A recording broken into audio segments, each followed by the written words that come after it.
네, 안녕하세요. 반갑습니다. 카도시 아카데미 공동대표 최경화. 이재훈 목사입니다. 네, 여러분 반갑습니다.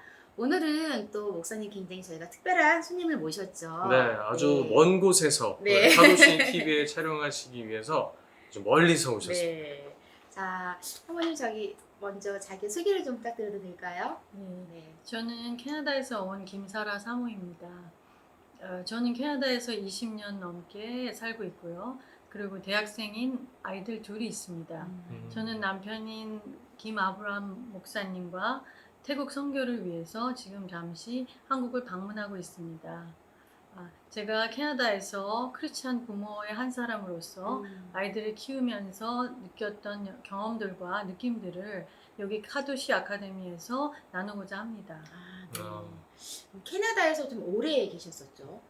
네네네. 20년이라면 거의 뭐 엄청난 세월을 네. 보내신 거 아닙니까? 예. 네. 캐나다 전에는 그러면 어디 계셨던 거죠? 한국에서 살다가 한국에서 바로 캐나다로 네. 가신 네. 거예요? 아, 거기서 20년 정도? 그럼 거기서 자녀분들을 어떻게 하신 거죠? 네. 거기 가서 낳으신 거죠? 큰 아이는 네. 1살 때 아. 같이 갔고요. 네. 그다음에 둘째 아이는 캐나다에서 태어났습니다. 지금 그러면 아이들은 다 캐나다에 있는 거고 목사님하고 사모님은 이제 다시 태국에 선교하러 나가시기 위해서 잠시 이제 한국에 머무르시는 거죠. 네네. 태국 선교를 저희가 나가는데 이제 준비하는 과정에서 한국에 이제 와서 여러 가지 일들을 보고 있습니다. 또 되게 많이 이제 외국에서도 한국의 소식을 전해서 들으셨겠지만 막상 한국에 와서 굉장히 좀 새로운 것들 많이 보셨을 텐데 이제 그 이야기는 우리가 차차 나누기로 하고요. 저희 너무 특별한 이제 게스트를 모신 이유는 뭐냐면 저희 이 방송을 보고 계시는 분들께서 아, 외국은 어떻다더라 그런 거를 이제 정보를 듣기는 했지만 실질적으로 캐나다에서 20년 정도 거주를 하시면서 그쪽의 교육이나 문화 이런 부분에 대해서 저희는 현실적인 거를 좀 듣고자 하는 자리예요. 그래서 흔쾌히 수락을 해주셔서 너무나 감사하고요. 제가 네. 감사합니다. 자, 그러면 이제 본격적으로 궁금한 것을 좀 질문을 해드릴 텐데 그게 뭐냐? 오늘은 이제 캐나다의 교육 현실, 그리고 이제 체험하신 부분에 대해서 좀 말씀을 나누고자 하는데요. 캐나다 성교육은 연령별로 어떻게 이루어지는지 저희 카도시 TV 시청자분들께서 상당히 궁금해하실 것 같아요. 그걸 좀 아시는 대로 말씀해 주실 수 있으실까요? 네. 제가 이렇게 조사를 좀 해봤는데요. 네. 캐나다는 이제 주마다 조금씩 교육 과정이 틀린데요. 네. 제일 인구가 많은 온타리오주를 예를 들어보겠습니다. 네. 2015년에 공립초등학교 성교육 교과 과정이 개정되었습니다. 그래서 초등학교 1학년부터 성기 등 신체의 이름을 교육시키고 3학년에게는 동성애, 6학년에게 자위를, 7학년에게 국왕성교와 학문성교, 성평등을 가르치고 있는 것이 현실입니다.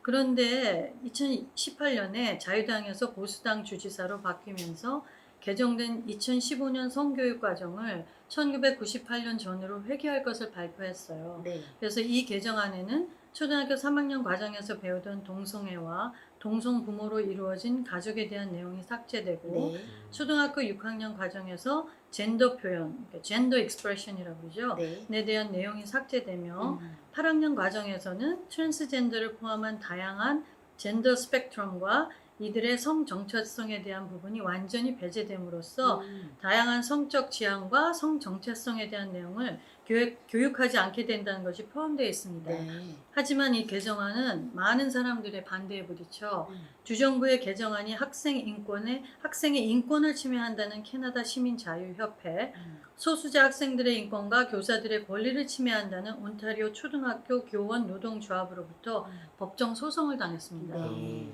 이처럼 성교육 개정을 둘러싼 논쟁이 확산되어 온타리오주 인권위원회, 이제 온타리오 휴먼 라이츠 커미션이라고 부르는데요. 네. 공식적으로 여기서 법률 공방에 개입할 것을 발표했습니다. 네. 그러면 너무나 이제 우리가 생각하기에 아이들에게 가르쳐서는 안 되는 것들을 체계적으로 가르치고 있어서 이렇게 하면 안 됩니다라고 옛날 것들을 다시 되돌리자 이렇게 했는데 그게 지금 현재 막혀 있는 거네요. 그렇죠. 그럼 현재도 이제 법적 공방 중에 있는 건가요? 제가 알기로는 이제 그거는 이미 이제 결정이 나서 지금은 자유롭게 이렇게 성교육을 하고 있다고 알고는 있습니다. 그러면 그 결정이라는 것은 어느 쪽의 교육을 지금 현실적으로 많이 하고 그러니까 있는 거죠? 이제 성 정체성에 대한 거를 다 포함한 그런 교육들을 이제 하는 걸로 알고는 있습니다. 그러니까 이전에 했던 뭐 3학년 학생에게 음. 뭐 동성애, 자위 네. 이런 것들을 지금도 네, 하고 네. 있는 여전히 거죠. 하고 있다. 제가 정확하게 이제 그게 예. 언제 시행이 됐는지 모르지만 지금 제가 아까 말씀드린 거는 2015년에 네. 배정된 걸 2018년에 네. 이제 바꾸고자 했는데 지금 2020년에 돼서는 제가 알기로는 음. 이미 이렇게 그게 이렇게 완전히 시행이 되고 있는 걸로 알고 있습니다. 그러니까 사실 좀 더 보수적으로 가르치자라고 했지만 그 의견이 수렴되지 않은 거죠. 그쵸. 반대하는 네. 사람들이 너무나 많으니까. 네.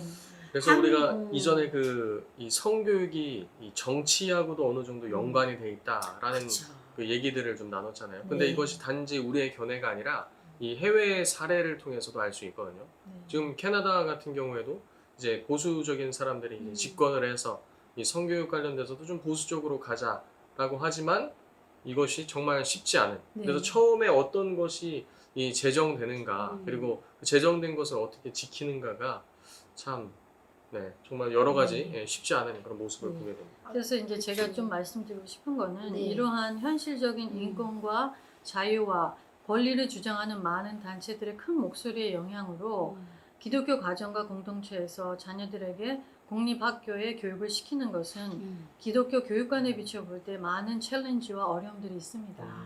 네. 사실 제가 좀 놀랬던 게 뭐냐면요. 우리나라도 인권위원회, 인권 뭐 이렇게 하는 분들하고 항상 우리 저기 크리스찬들이 어떤 교육하고 너무나 대립이 돼가지고 네. 힘든데 캐나다도 똑같은 명칭이 사용되고 있어서 인권위원회이신 분들 뭐 이제 이래가지고 제가 네, 참 나라만 다르지 똑같구나라는 생각을 하게 됐는데요. 네. 그러면 그 캐나다 청소년들은 이런 교육을 받으면서요. 성윤리가 어떻게 정립이 되고 있는지 그런 부분에 대해서 좀 말씀 좀 해주시면 어떨까요, 네. 사모님? 여러분이 다 아시다시피 캐나다는 워낙 다양한 인종이 섞여 있어서 네. 각 민족마다 가정에서 고유의 가치를 두는 성윤리가 달라요. 그래서 제가 말씀드린 것이 캐나다 전체의 가족을 대표한다고 할 수는 없지만 네네. 저희 아이들이 다니던 동양계가 거의 없는 학교의 사례를 말씀드리겠습니다. 동양계가 거의 없는 네, 네. 학교의 사례. 네. 네네. 그러니까 백인들이 많은 학교였어요. 네네. 초등학교부터 시작되는 세상적인 성교육으로 말미암아 아이들은 성의 눈에 일찍 띄어지고요. 네네. 별거와 이혼율이 높은 가정들이 많은 관계로 성관계를 경시하는 경향이 있습니다.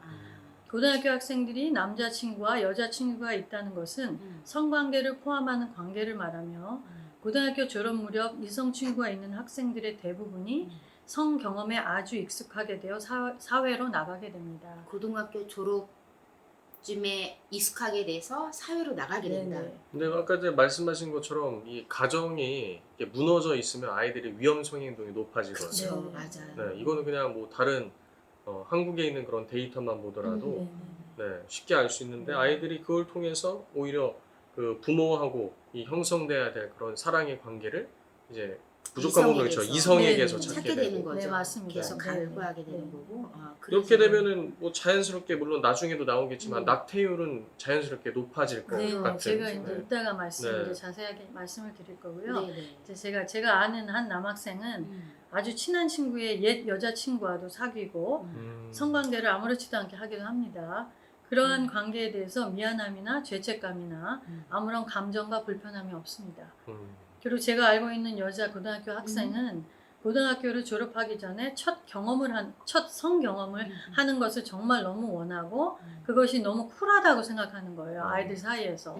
그래서 지금까지 한 번도 남자친구가 없음에도 불구하고 SNS 등을 통해 썸 타는 남자들과 성관계를 가지려고 노력하는 경우도 있어요. 본인만 경험이 없다라는 것에 대해서 친구들과 내가 지금 다르다라고 느끼는 거. 네네, 그럴 수도 있죠. 그리고 나는 이런 경험을 했는데 이건 너무 쿨하지 않니? 왜 너는 그런 경험이 없니? 이런 뭐 친구들 간의 어떤 이제 캐나다에서는 peer pressure라 그러는데 친구들 간의 이렇게 영향력이 네. 그런 것들이 많이 있죠.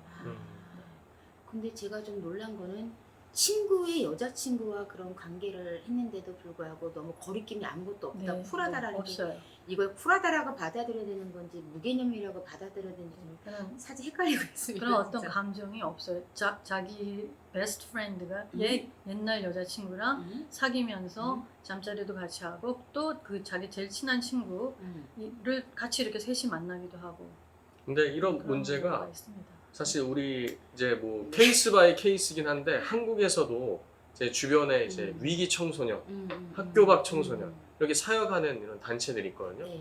그럼 거기 공동체가 다 그 사람은 그 사람이잖아요. 맞아요, 아이들이. 맞아요. 아니, 맞아요. 캐나다는 어떤 비리 청소년 그런 게 아니고 아이들 자체는 너무 착하고 그래도 평범한 가정의 아이들이고 뭐 그 가정 안에서 부모님이 이혼한 경우도 있고 별거한 경우도 있어요. 근데 그냥 평범한 고등학교 남학생들의 그 평범한 생활 자체가 그런 경우가 많습니다. 네, 꼭 비행 청소년이 그런 네. 건 아니에요. 알겠습니다. 그러면 이제 다음 질문 이제 목사님께서 이어서 하시죠. 네, 그러면 아까 전에 말씀드린 것처럼 그런 이제 아이들의 위험 성행동은 이 부모의 성의식하고 굉장히 관련이 있거든요. 한국에서도 위험 성행동 관련 연구를 보면 이 부모가 얼마나 성의식에 있어서 개방적인가가 그대로 이제 자녀에게 영향을 미치는 걸 볼 수 있습니다. 근데 캐나다 청소년들이 그랬다라는 거는 부모에 대한 인식도 상당히 문제가 있다라고 보는데요. 좀 어떤지 말씀 좀 해주시겠어요? 일단 이 캐나다 부모님들의 자녀들의 성 문제를 어떻게 자율적으로 맡기는가에 대한 이 문제는요. 네. 그 가정의 종교적, 인종적, 민족적, 세계관적인 관점에 따라 달라질 수가 있습니다. 네. 대부분의 캐네디언 가정은 세속적 자유주의 세계관적인 교육에 영향을 받아 자녀들이 16세에서 18세가 되면 독립할 것을 원하고 성윤리를 자녀의 자율성에 맡기는 것 같습니다. 그리고 대부분의 가정에서 부모의 파트너와의 관계를 보면서 자유로운 성윤리를 따라하는 것 같습니다. 부모가 어떤 파트너와 어떤 관계를 맺고 있느냐 네. 이런 것들을 이제 보고 배우고 자라면서 아이들도 그대로 이제 따라하게 학습이 된다라는 말씀이신 그거에 대한 거죠? 어떤 뭐 불편함이나 죄의식이나 이런 거 없이 우리 부모님도 이렇게 했으니까 뭐 저건 나쁜 게 아니야 이렇게 그렇게 따라가게 되는 거죠. 네. 그러니까 이제 저희와 같은 기독교 가정에서는 네. 성경에 기초한 성윤리의 중요성과 그 유익함을 가르치고 학교에서의 세속적인 성교육과의 충돌로 인한 의문을 가지는 자녀들에게 토론과 권면의 교육으로 가이드하려고 노력하고 있습니다. 그리고 기독교적인 가치의 베이스를 둔 다양한 비영리 단체들에서 여러 가지 청소년들을 위한 성경적인 프로그램들을 제공하여 믿지 않는 자녀들에게도 올바른 성윤리 교육을 제공하기도 합니다. 그건 너무 잘 돼 있는 것 같아요. 네.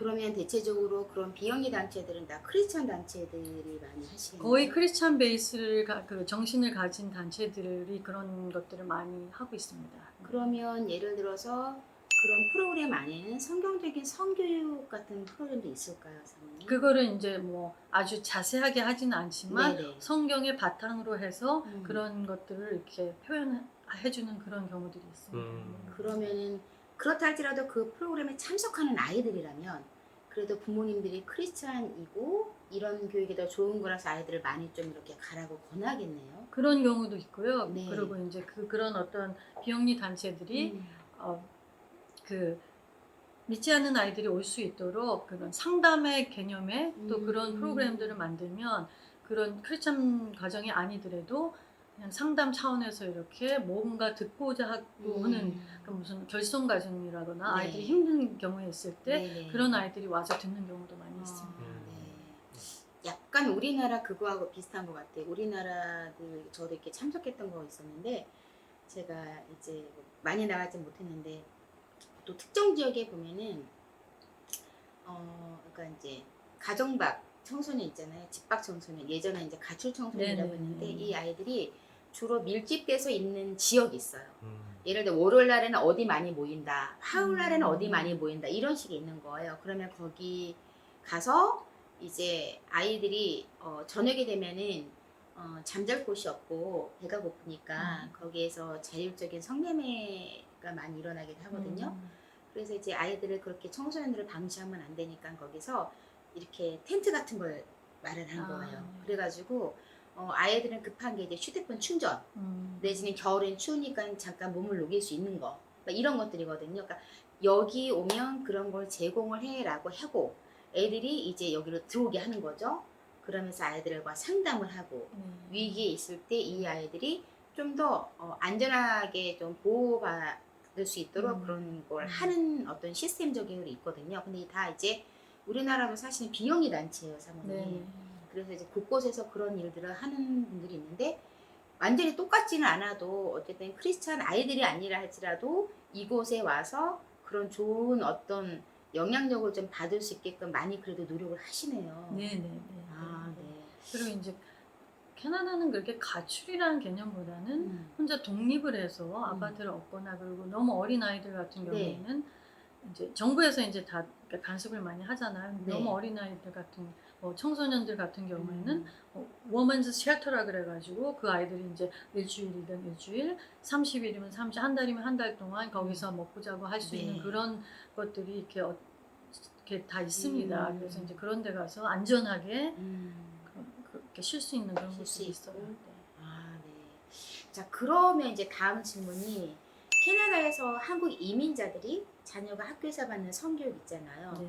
이런 거를 과연 잘 알고 있는지, 어떤 식으로 이렇게 공교육에서 성교육이 이루어지는지 잘 알고 있는지도 궁금하고, 또 되게 자유로운 성문화인데 네. 어떻게 보면 한국하고 비교했을 때 이런 거에 대한 학습의 문제점을 나타나고 있는데 부모님들의 태도나 아니면 이제 이민을 가서 아이들이 갑자기 변화된 네. 그런 성교육을 받고 어떻게 지금 달라지고 있는지 그런 부분들도 좀 상당히 궁금합니다. 네. 네. 현실적으로 언어의 문제, 네. 그다음에 먹고 사는 문제들로 인해서 대다수 부모님들이 아이들 학교 교육 과정에 깊이 관여하지 못하는 게 현실이에요. 한국에서부터 배운 가치관을 고수하는 부모님들과 어려서부터 인본주의적이고 자유주의적인 교육을 받아온 아이들과의 갈등은 한인 이민 사회에 항상 존재하고 있습니다. 이것은 한 가정 내에서의 가치관 충돌이며 세계관의 전쟁인 것입니다. 그래서 자녀들이 학교에서 배운 성교육에 대해서 자세하게 이야기하지 않으면 네. 부모님들이 자녀들에게 하기 힘든 성교육을 학교에서 잘 받고 있다고만 생각을 하고 계세요. 네. 그래서 아이들이 얼마나 사실적이고 디테일하게 성교육을 받고 영향을 받는지를 잘 모르고 있는 게 현실이에요. 그리고 그 성교육의 자세한 사항들을 알았을 때 한인 부모님들이 받는 문화적 충격은 아주 큽니다. 네. 그러니까 아이들은 굉장히 많이 달라지고 있는데 부모님은 모르고 있다가 갑자기 어떤 충돌적인 부분들이 현실 속에서 일어나면 어떻게 해결해야 될지 그 방향성을 못 찾으시겠네요. 그런 경우도 많이 있습니다. 한국에서도 잘 못 찾잖아요, 부모님들. 그쵸. 상담 전화 못 오시고. 찾죠. 네. 뭐 이 정도 캐나다 정도는 아니지만 아이가 이럴 줄 몰랐다면서 그쵸, 사실. 어떻게 해야 될지 모르는 것처럼 캐나다도 뭐 비슷할 것이라 생각해요. 지금 목사님 사모님도 아이들을 둘 이렇게 네, 양육하고 네, 계시잖아요. 네. 그러면 아까 말씀하신 것처럼 이제 자녀 둘을 사실 성경적인 그런 세계관으로 이제 아이들 이렇게 무장시켰는데 또 자녀분들이 학교에서 또래와 어울릴 때에도 충돌하지 않나요? 그렇죠. 네. 그때는, 근데 제가 이제 개인적으로 제가 느끼기에는 네. 아이들을 이제 학교에다만 맡겨둘 수는 없는 거고 저희가 네. 이제 크리스찬 가정이다 보니까 네. 집에서 교회에서 계속 아이들에게 어떤 중요한 가치를 성경적인 가치를 계속 꾸준히 저희가 교육을 시키고 양육을 했을 때 아이들이 학교에 가서 세상적인 자유주의적인 인본주의적인 어떤 가치관과 부딪혔을 때 이제 부모한테 얘기를 하죠. 엄마 이럴 경우에는 어떻게 해결을 하면 좋죠? 어떻게 내가 대답을 해야 될까요? 그리고 어떤 성경 구절에서 내가 이런 걸 찾을 수가 있을까요? 그런 것들을 이제 저희한테 물어보죠. 그러면 저희가 번면을 해주고 어드바이스를 해주고 아니면 성경을 어디를 찾아봐라 아니면 우리가 또 도움이 필요할 경우에는 또 다른 같은 목사님들께 여쭤보거나 또 이제 인터넷이 지금 되게 잘 발달돼 네, 있잖아요. 네. 그러면 인터넷을 통해서 저희가 좋은 자료들을 아이들한테 보내주고 이제 음. 저희 아들의 예를 들면 네. 얘는 이제 그 논쟁하는 디베이트하는 걸 되게 좋아해요. 네, 네. 예. 그러니까 말하고 사람들을 설득하고 이런 걸 참 좋아하는데 얘가 이제 학교에서 진화론과 창조론에 대한 것들이 이제 충돌이 일어났어요. 네. 학교에서는 진화론이 맞다고 계속 생물 시간에 가르치고 네. 근데 아이가 알고 있는 거는 분명히 창조론이 맞다고 생각을 하고 있는데 이제 걔가 이제 학교에 가서 아이들이 다 아 진화론이 맞다. 왜 음. 창조론이 맞는지 네가 한번 그러면 증명해보라 이렇게 얘기가 나온다고요. 네. 그래서 이제 얘가 꾸준히 이제 그 설교들을 듣고 한 거에 의해서 네. 성경에 의해서 음. 이건 이렇기 때문에 이렇게 해서 창조론이 맞지 진화론은 말이 되는 게 아니다. 그래서 그 친구들 뭐 한 40명 되는 반에 40명 되는 그 아이들을 얘가 반발을 못하게 만드는 그런 경우가 오. 있었습니다. 네. 네. 대단하다. 그러면은 이제 어차피 우리 그 아들하고 딸도 또래 친구들하고 어울리다 보면 이렇게 이성 친구를 사귀면서 어떤 성적인 행위가 되게 자연스러운데 네. 거기에서도 충돌이 좀 많이 있었을 것 같아요. 거기에서도 충돌이 일어나고 의문을 가지고 이제 왜 우리는 그렇지 음. 않는지에 대해서 음. 얘기를 하죠. 근데 저희는 성경에 어떻게 쓰여 있는지 하나님이 그 결혼하기 전에 이제 그 순결하는 네. 걸 뭐라고 그러죠? 혼전순결. 혼전 순결, 예. 혼전 순결을 얼마나 성스럽게 여기며 결혼 음. 생활을 통한 성관계를 얼마나 하나님께서 강조하시는지 그런 것들에 대해서 저희가 계속 꾸준히 얘기를 해왔고요. 네. 물론 선택은 아이들이 하는 겁니다. 아무리 저희가 크리스찬 가정에서 아이들을 키우더라도 네. 선택은 그 아이들 자신이 하는 거지만 계속 어렸을 때부터 아주 어렸을 때부터 그런 것들에 대해서 계속 이렇게 교육을 하고 저희가 어떤 게 옳은 것인지 알려줬을 때 네. 아이들이 선택은 결국 하나님께로 성경적인 거로 오도록 유도를 하는 거죠 저희가. 네. 그러니까 그런 많은 그러니까 사실 뭐 우리나라도 별반 다르지는 없지만 어떻게 보면은 우리나라는 아이들이 그래도 그게 자기네끼리는 자연스럽지만 그래도 기성세대하고 좀 부딪히는 부분이 있는데 캐나다 같은 경우에는 기성세대도 기존의 캐나다 문화에서는 그렇게 부딪힘이 없잖아요. 그러니까 더 약간 자연스러울 수 있는데 근데 그 안에서 또래들과 형성을 하면서도 친구들을 사귀지만 어떤 그런 성적인 문화에 있어서는 휩쓸리지 않고 하나님이 주신 말씀에 따라서 꿋꿋이 걸어가는 데는 역시 어려서부터 어떤 교육을 받느냐가 너무 중요한 거거든요. 네, 맞습니다. 아, 네. 네. 지금 얘기 들어보니까 이 자녀분들은 이 사모님 자녀분들은 위험성 행동 예방에 많은 요소들을 이미 갖추고 있어요. 네, 일단 예방에. 네, 네. 예방에 그렇죠. 네. 예방을 많은 요소들을 갖추고 있다고 뭐 100% 완전한 건 없지만 그래도 많은 이제 그쵸. 리스크에서 이제 건진받을 수 그쵸, 있는 그쵸. 것이죠. 네. 근데 여기서 지금 사모님께서 말씀해 주신 것을 시청자분들도 잘 이제 아셔야 되는 게 카도시 TV를 통해서 계속 강조하는 것이 또 스터디를 통해서 말씀드리는 것이 부모하고 자녀하고 이 성 부분에 있어서 의사소통이 많이 열려 있어야 됩니다. 그래야지 이걸 통해서 부모의 성 가치관 그리고 이제 성경적 성 가치관이 전수가 되는 것이거든요. 그렇죠. 근데 이런 것들을 전수하지 않고 그냥 내가 보수적이니까 아이도 보수적일 것이다. 절대 그렇지 않습니다. 그래서 아이들이 이상한 거를 듣거나 이거 성경과 위배되는 것인데 이제 들었을 때 부모님한테 자연스럽게 얘기를 할 수가 있어야 되거든요. 그럴 때 부모는 말씀과 그런 훈계에 따라서 올바른 길을 이렇게 지도해 줄 수 있거든요. 근데 이걸 통해서도 아이가 현장에서 부딪힐 때 무엇을 선택하는지 일단 본인이 잘 알고 있다는 것 자체가 상당히 너무나도 감사한. 한국의 네. 보통 이제 보통 가정들에서는 네. 그런 성적인 얘기, 성교육에 대한 음. 얘기를 하는 걸 되게 이렇게 꺼려하시는 부분이 많이 있잖아요. 맞아요. 사회적인 어떤 통념도 맞아요. 그런 거는 뭐 학교에서 가르쳐 주겠지, 네, 뭐 맞아요. 교회에서 가르쳐 주겠지 이런 상황이 많은 것 같은데요. 제가 이제 캐나다에서는 그런 어떤 토론이나 질문을 하고 대답하는 게 되게 이렇게 오픈돼 있어요. 그래서 그 한인 캐나다 이민 간 한인 가정 캐나다에서 살고 있는 한인 가정들조차도 그런 거에 조금씩 이렇게 오픈하는 경우가 많이 있습니다. 그리고 아이들 자체도 학교에서 그렇게 자유롭게 얘기하는 걸 집에 와서 얘기할 수 없다면 자꾸만 이렇게 숨기게 되는 수밖에 없잖아요. 친구들하고만 얘기하잖아요. 그렇죠. 근데 가장 중요한 건 부모님과 서로 대화를 하면서 어떤 게 옳고 어떤 게 그런지를 아이가 스스로 판단할 수 있게 그런 가이드를 해줄 수 있으면 너무 좋을 것 같다는 생각이 네. 들어요. 그래서 그 한국에서는 2000년도 이후에 나오는 그런 논문들을 보면 이전까지는 그 자녀가 갖고 있던 신앙 가치관이 위험성 행동에 있어서 이제 디펜스를 해냈는데요. 그렇죠. 그 이후에는 못 해내고 있어요. 맞아요. 그 이유가 바로 가르치지 않음과 동시에 이와 같은 이제 가치관 전수 그리고 끊임없는 그런 점검 그리고 이것이 맞는 것인지를 계속 되짚어보고 점검해보는 그런 과정들 이런 것들이 많이 생략됐기 때문에 또 그런 모습들이 한국 가운데서 더 많이 일어나는 것이 아닌가 좀 이런 생각이 듭니다. 그리고 제가 느끼기에는 어머니의 역할이 참 음. 크다고 생각을 해요. 음. 아버지들은 한국 아버지들은 되게 바쁘시잖아요. 네. 그 밖에 나가서 일하시고 음. 가정을 책임지시고 이제 대부분의 이제 분들이 그러시는데 어머니들이 집에서 아이들을 위해서 기도하고 말씀으로 양육하고 또 그런 여러 가지 성적인 교육들을 어머니가 조금씩 이렇게 재미있게 쉽게 이렇게 시작하시는 거는 되게 중요하다고 생각합니다. 네, 맞아요. 그 지금 한국에 계신 이 크리스찬 학부모님들 중에서 뭐 다는 아닙니다. 네.